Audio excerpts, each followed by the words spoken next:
What children need is a mature adult who wants nothing of the child. Children grow and blossom very well in those environments, and they need competition. Paudie Butler, National Hurling Coordinator. You gave a great speech there today, went down very well. Well, thank you very much.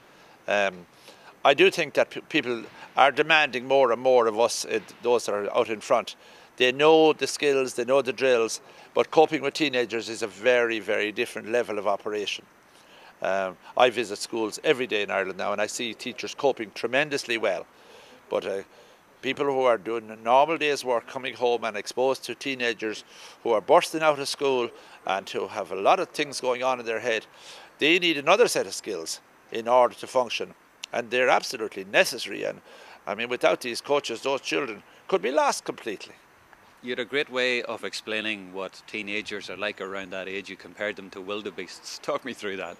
Well, you know, I think sometimes maybe we didn't get into the teenager shoes, but now we need to.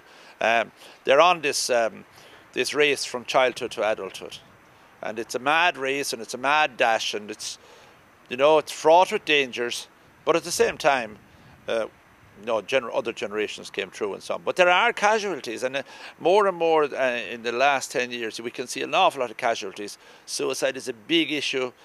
Self-harm, eating disorders, anger, a lot of pressures on teenagers. So the coach, if the coach just casts all that aside as they're nothing to do with football and hurling, well then sure, he's irrelevant. And you see, when adults become irrelevant, the young lad has to try and figure it on his own. So it's a pressure time. We need to be there for them. The wildebeest have to cross the river. They will all starve if they don't cross the river. Doesn't matter if there's crocodiles line up and they can see them in the water.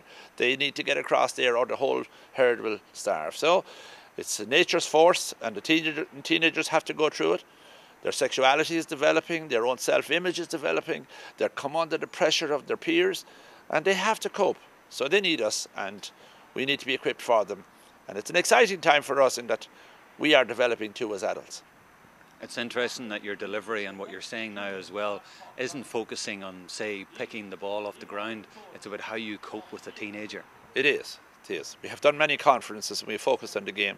But the GA now has recognised that there's three separate stages in development of coaches.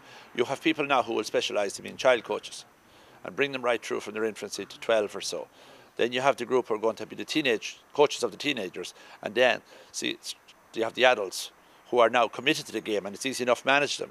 But we do need a very specific cohort of coaches who will become expert in managing teenagers and helping them, because they are idealistic and they are developing, but they're changing at an awful rapid rate and they're not able to cope with it.